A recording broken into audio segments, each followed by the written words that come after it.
की बेहद ही खास पेशकश एमएलए हो तो ऐसा में आप सभी का एक बार फिर बहुत स्वागत है। मैं हूं अनामिका पांडे और मैं हूं भुवन शर्मा। साथ ही हमारे साथ स्टूडियो में मौजूद हैं अनिल आर्य जी, जो इस कार्यक्रम में एक विश्लेषक और जज की भूमिका में है। अनिल जी, स्वागत है आपका। थैंक यू भुवन।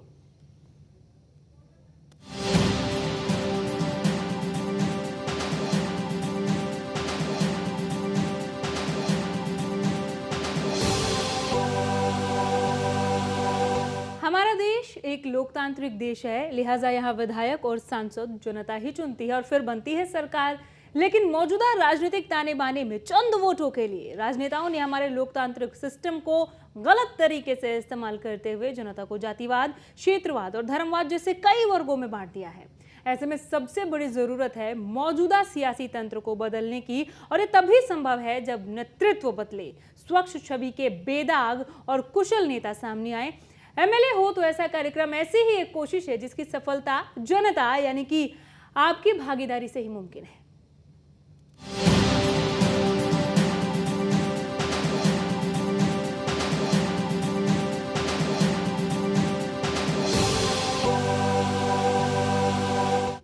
सूबे के तमाम हलकों में बेहतर नेता का चयन और जिम्मेदार विधायक तलाशना ही इस कार्यक्रम का मकसद है। वैसे तो इस कार्यक्रम के जरिए 2 चरणों में एमएलए के बेहतर विकल्प तलाशे जाते हैं।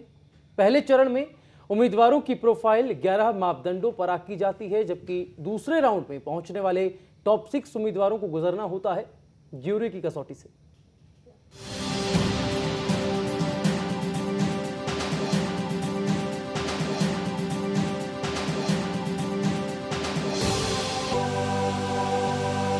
इस वक्त हमारे साथ इस स्टूडियो में अनिल जी मौजूद हैं। अनिल जी, एमएलए हो तो ऐसा कार्यक्रम के एक बहुत ही अहम हिस्सा है आप। क्या लगता है जो टॉप 6 कैंडिडेट सिलेक्ट होते हैं उनमें कितना मादा होता है मौजूदा राजनीतिक तंत्र को बदलने के लिहाज से? अनामिका, टॉप 6 में सिलेक्ट वो लोग होते हैं जिनके अंदर तंत्र को बदलने की हिम्मत होती है, मादा होता है, जज्बा होता है। जो लोग, जो व्यवस्था है, जो मौजूदा तंत्र है, उसमें बदलाव की गुंजाइश बहुत है जी। और उस बदलाव को कर कौन सकता है?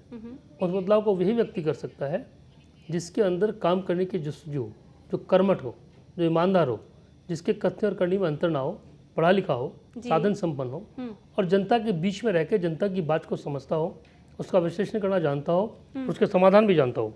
अगर ऐसा कोई व्यक्ति नहीं कर सकता तो मुझे लगता नहीं कि वो राजनीति के काबिल भी है जी। जो टॉप 6 में लोग पहुंचते हैं वो हमारे जो 11 मापदंड हैं, जो 11 पैमाने हैं, उन पैमानों की कसौटी पर कसने के बाद ही पहुंचते हैं जी। और वो तमाम मापदंड ऐसे मापदंड हैं जिन पर किसी भी व्यक्ति को अगर कसा जाए, परखा जाए, जी। वो वही व्यक्ति हो सकता है, वही पास कर सकता है कि जिसके अंदर कुछ क्षमता होगी, जिसके अंदर कुछ ताकत होगी। चाहे हम शिक्षा की बात करें, चाहे हम आयु की बात करें, चाहे हम पूर्व चुनाव की बात करें, चाहे हम सामाजिक राजनीतिक किसी संगठन में उसके जुड़े रहने की, उसके अनुभव की बात करें, और सबसे बड़ी बात छवि और साख। किस व्यक्ति की छवि उसके क्षेत्र में कैसी है, उसके मतदाताओं का भरोसा उसके ऊपर कितना है, वहाँ के जो वोटर हैं, वहाँ की जो जनता है, वो इस बात को समझती है कि नहीं समझती कि जो सामने वाला व्यक्ति है, जो उनका विधायक बनना चाहता है, जो उस क्षेत्र का प्रतिनिधि बनना चाहता है, जो उस क्षेत्र से राजनीति करना चाहता है, जो बात करता है, जो वायदे करता है कि मैं जनता की सेवा करूंगा, वो सच में इस लायक है भी कि नहीं, ये तय होता है उसकी छवि और साख से। इन कसौटियों पर कसने के बाद, इन तमाम 11 कसौटियों पर कसने के बाद जब टॉप 6 में व्यक्ति पहुँचता है, वो तभी पहुँचेगा जब उसके अंदर पूरे तंत्र को बदलने की, पूरी व्यवस्था को बदलने की, क्षेत्र की सेवा करने की जज्बा होगा, लगन होगी और उसके अंदर हिम्मत होगी। जी बिल्कुल, इस कार्यक्रम की तमाम प्रक्रिया काफी पारदर्शी है और लोगों का भरोसा लगातार बरकरार रखना इसी पारदर्शिता का नतीजा है। बहरहाल दर्शकों को बता दें कि इस कार्यक्रम में हम उन्हीं लोगों की समीक्षा कर सकते हैं जिन्होंने इस कार्यक्रम में भाग लेने के लिए आवेदन किया है, लेकिन ये भी तय है कि जो उम्मीदवार इस समीक्षा में सफल होंगे उनकी कार्यकुशलता वाकई में बेहतर होगी, यानी उनमें वाकई यहां तक पहुंचने की काबिलियत होगी।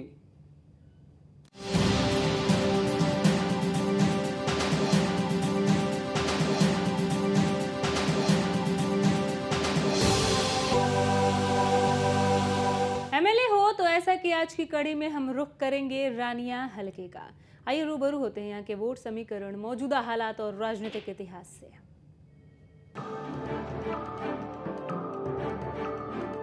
इस बार हमारी टीम पहुंची रानिया विधानसभा हलके में, जो 2009 के परिसीमन के बाद पहली बार विधानसभा क्षेत्र बना। यहाँ की कुल जनसंख्या तकरीबन 1,63,000 है। पिछड़ी जाति के वोट यहाँ पर ज्यादा हैं, इनसे थोड़े से ही कम अनुसूचित जाति के वोट हैं। ब्राह्मण और वैश्य के वोट हैं मगर कम हैं। ये इलाका कृषि प्रधान है, यहाँ कोई उद्योग नहीं। हाँ, कहीं कहीं छोटे मोटे व्यवसायी आपको दिख जाएंगे। ये पूरा इलाका मूलभूत सुविधाओं से वंचित है। बिजली पानी की समस्या तो आम है ही, सड़कें जर्जर हैं, सीवरेज की व्यवस्था भी चरमराई हुई है। लोग प्रशासन से बेहद नाराज हैं। 2009 में यहाँ से इनेलो के कृष्ण कंबोज चुनाव जीते और विधायक बने। कंबोज ने कांग्रेस के चौधरी रंजीत सिंह को 3300 वोटों से हराया था। आपको बता दें कि 2009 के चुनावों में जनता के सामने कृष्ण कंबोज एक फ्रेश चेहरा थे, जबकि चौधरी रंजीत सिंह ऊंचे कद के नेता थे। फिर भी चौधरी साहब चुनाव ना जीत सके। तो यहाँ से कृष्ण कंबोज विधायक हैं। हमारा भी यही कहना है कि अगर जनता उनकी कार्यशैली से संतुष्ट है तो उन्हें फिर से चुने, लेकिन अगर जनता उन्हें जाति, एहसान, किसी दबाव या स्वार्थ की पूर्ति के लिए वोट डालती है तो जनता भी मौजूदा व्यवस्थाओं के लिए उतनी ही जिम्मेदार है जितने की नेता। अनिल जी, रानिया का राजनीतिक समीकरण क्या कुछ कहता है? रानिया जो विधानसभा क्षेत्र है, बड़ा महत्वपूर्ण विधानसभा क्षेत्र है। सिरसा जिले में होने के नाते यहाँ देवीलाल परिवार का, ताऊ देवीलाल का जो प्रभाव है वो बहुत व्यापक प्रभाव है जी। इस क्षेत्र से जो अभी तक जीतते रहे हैं वही लोग जीतते रहे हैं जो ताऊ देवीलाल के परिवार के संपर्क में, उनके वोटर हैं या उनके नेता हैं, उनके नुमाइंदे हैं। ताऊ देवीलाल के परिवार में रंजीत सिंह भी आते हैं, उनके बेटे हैं, लेकिन जो देवीलाल की विरासत है वो विरासत ओम प्रकाश चौटाला के साथ अधिक गई है बजाय दूसरे जो उनके बेटे थे रंजीत सिंह या प्रताप, उनके साथ जाने के। इस क्षेत्र में जाट, नामधारी और कंबोज ये अधिक वोट हैं यहाँ पर, और पंजाबी वोटों की संख्या भी अधिक है। लगभग 3-4 जो जातियाँ हैं इनके ऊपर बैलेंसिंग जो पावर है इनके पास लगभग रहती है वहाँ। पिछली बार कृष्ण कंबोज वहाँ से जीते थे। जो विनिंग फैक्टर बनता है, जो विनिंग इक्वेशन बनती है, वो देवीलाल परिवार के साथ बनती है। वहाँ उस क्षेत्र के जो गांव है, उस गांव में ताऊ देवीलाल का, उनके परिवार का, चौटाला का प्रभाव अधिक है। कंबोज वोट कृष्ण कंबोज के साथ थी, ये फैक्टर रहा। देवीलाल की वोट जाट उनके साथ थी, इनेलो की वोट उनके साथ थी।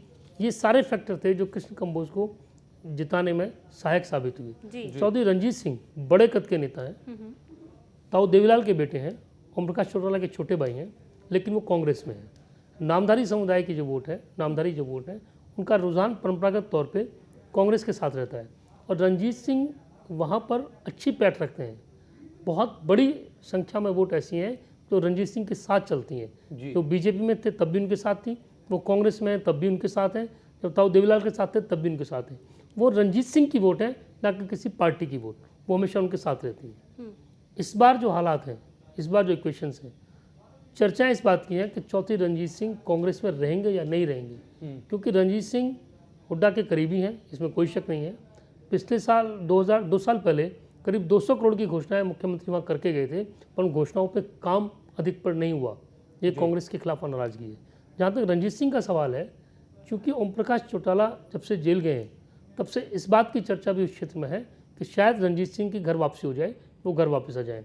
दूसरी चर्चा इस बात की भी है कि शायद वो भाजपा में कहीं को दरवाजे तलाश रहे हों। हालांकि चौधरी रंजीत सिंह और उनके समर्थक इस बात से साफ इनकार करते हैं कि वो कांग्रेस छोड़कर कहीं और जा रहे हैं, लेकिन राजनीति में हाँ और ना ये ऐसी चीज़ें हैं जो चलती रहती हैं।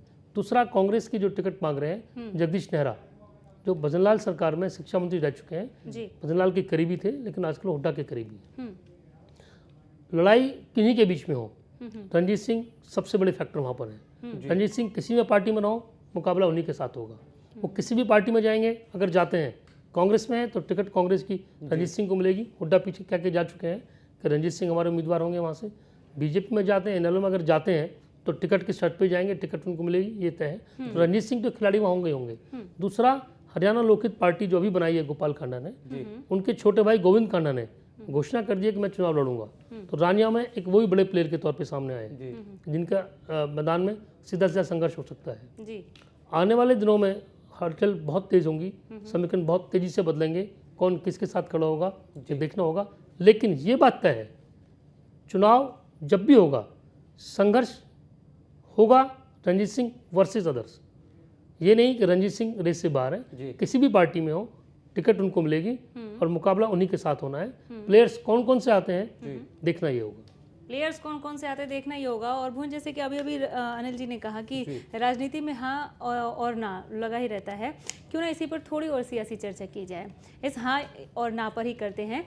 अनिल जी अभी अभी ये बयान दिया है, हाल ही में उनका ये बयान आया कि कुलदीप बिश्नोई ही नहीं चाहते थे कि गठबंधन रहे, शुरू से उन्होंने ही दूरी बनाने की कोशिश की और ये कोशिश दिखाई दी। अनिल विज का ये बयान कह रहे हैं कि कुलदीप बिश्नोई अभी भी दूसरी पार्टियों से जाकर मिल रहे हैं।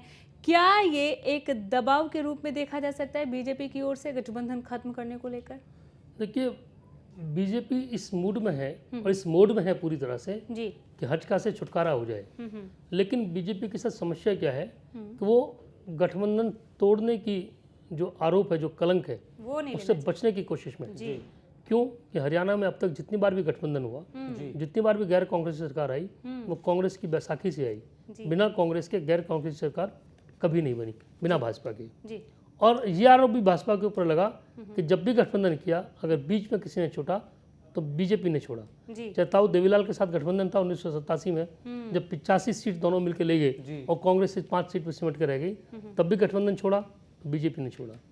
उसके बाद बंसीलाल के साथ हुआ, हरियाणा विकास पार्टी की सरकार बनी, बंसीलाल की अच्छी वाली सरकार चल रही थी, बीजेपी वाले अच्छी खासी पोजीशंस पे थे। 11 सीट्स बीजेपी ने जीती थी उस बार एमएलए की। और एक बात और है कि जब गठबंधन में होते हैं तभी अधिक सीट आई हैं। अकेले जब भी चुनाव लड़े हैं एक दहाई का आंकड़ा पूरा नहीं किया। 17 सीट आई 87 में और 11 सीट आई 96 में। तब भी आरोप इनके ऊपर लगा कि छोड़ दिया, बंसीलाल को छोड़ा, ओम प्रकाश चौटाला के साथ गए, चौटाला की सरकार बनी, इलेक्शन हुए फिर चौटाला के साथ थे, लेकिन फिर गठबंधन छोड़ा। बार बार गठबंधन छोड़ना और बनाना ये बीजेपी का अब तक का इतिहास रहा है। तो बीजेपी इस आरोप से बचना चाहती है। वो हचका से छुटकारा तो चाहती है, लेकिन ये चाहती है कि हचका खुद बोल दे कि बाय बाय। बीजेपी अपने ऊपर आरोप लेने की स्थिति में नहीं है, उनको पॉलिटिकल नुकसान पहले हो चुका, अब भी होगा।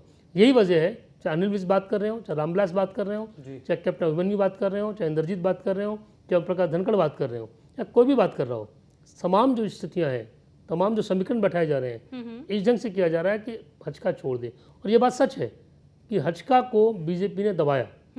लोकसभा के चुनाव हुए, करनाल सीट हचका ने मांगी, आखिरी दिन में, आखिरी क्षण में चंद्रमोहन को जब अनाउंस भी कर दिया, फिर बीजेपी ने प्रेशर डाल के वो उनको टिकट वापस करी। करनाल सीट बीजेपी ने अपने खाते में रखी और वहाँ सिरसा भेज दिया, जबकि हचका सिरसा चुनाव नहीं लड़ना चाहती थी। विनोद शर्मा हचका में एंट्री करना चाह रहे थे, तब बीजेपी ने रोड अटकाया। 7 अप्रैल को जो रैली होनी चाहिए थी फतेहाबाद में, जहां अगर मोदी की रैली हो जाती तो शायद कुलदीप बिश्नोई को फायदा मिलता, वो रैली नहीं हुई। अब बीजेपी के लोग कह रहे हैं कि कुलदीप बिश्नोई नहीं चाहते थे कि वो रैली हो। अब अगर अनिल विज ये बात कर रहे हैं कि कुलदीप बिश्नोई कभी नहीं चाहते थे कि गठबंधन बने, तो शायद वो गलत कर रहे हैं, क्योंकि कुलदीप बिश्नोई को अच्छे से मालूम है कि बीजेपी की ताकत क्या है। और बीजेपी को अब ये एहसास हुआ है कि कुलदीप बिश्नोई की ताकत नहीं है, जब वो 2 सीटों पर हार गई। अगर लोकसभा चुनाव से पहले की बात होती तो बीजेपी के तमाम लोग बड़ी बड़ी बातें कर रहे थे गठबंधन को लेके। गठबंधन चट्टान की तरह मजबूत है, विधानसभा चुनाव साथ लड़ेंगे, हमारे सीएम कुलदीप बिश्नोई होंगे। अब वो संकट में है तो भाषा बदल रही है। ये बात ठीक है कि कुलदीप बिश्नोई की बात और पार्टी से चल रही है, चर्चा है कि बीएसपी से बात चल रही है, चर्चा है कि विनोद शर्मा और कुलदीप बिश्नोई साथ आ सकते हैं, चर्चा इस बात की है कि बीएसपी और इनेलो की बात चल रही है। ये तमाम चर्चाएं मार्केट में है, लेकिन बीजेपी का रुख क्या होगा, बीजेपी की जो सारी क्वेश्चंस हैं इस बात पे है कि 52 सीटों पर तो लोकसभा के चुनाव हुए, विधानसभा में जीत दर्ज की, 15 सीटों पर नंबर 2 पे रहे। ये 67 सीट का जो आंकड़ा उनको दिख रहा है, मुझे उनके आंख पे जो उन्माद है इस वक्त जीत का, वो लगता है कि शायद अपने बूते में सरकार बना लेंगे। लेकिन बीजेपी को इतने हल्के में नहीं लेना चाहिए बाकी चीज़ों को। विधानसभा चुनाव और लोकसभा चुनाव में बहुत फर्क होता है। मुख्यमंत्री का ख्वाब बीजेपी ने पाल लिया, अच्छी बात है, पर ये ना मान के चलें कि हचका के जो सुप्रीमो हैं वो कभी नहीं चाहते थे कि बीजेपी से गठबंधन हो। वो आज भी चाहते हैं, कोशिश उनकी है, क्योंकि मालूम है बीजेपी साथ खड़ी होगी तो हचका की स्थिति अच्छी होगी। वाकई में जो गठबंधन को लेकर के बीजेपी हचका जो गतिरोध बना हुआ है शायद अभी भी बरकरार रहेगा। बीजेपी अपने इतिहास को दोहराना यहाँ पर नहीं चाहेगी। फिलहाल रुकेंगे एक छोटे से ब्रेक के लिए, जल्द हाजिर होंगे।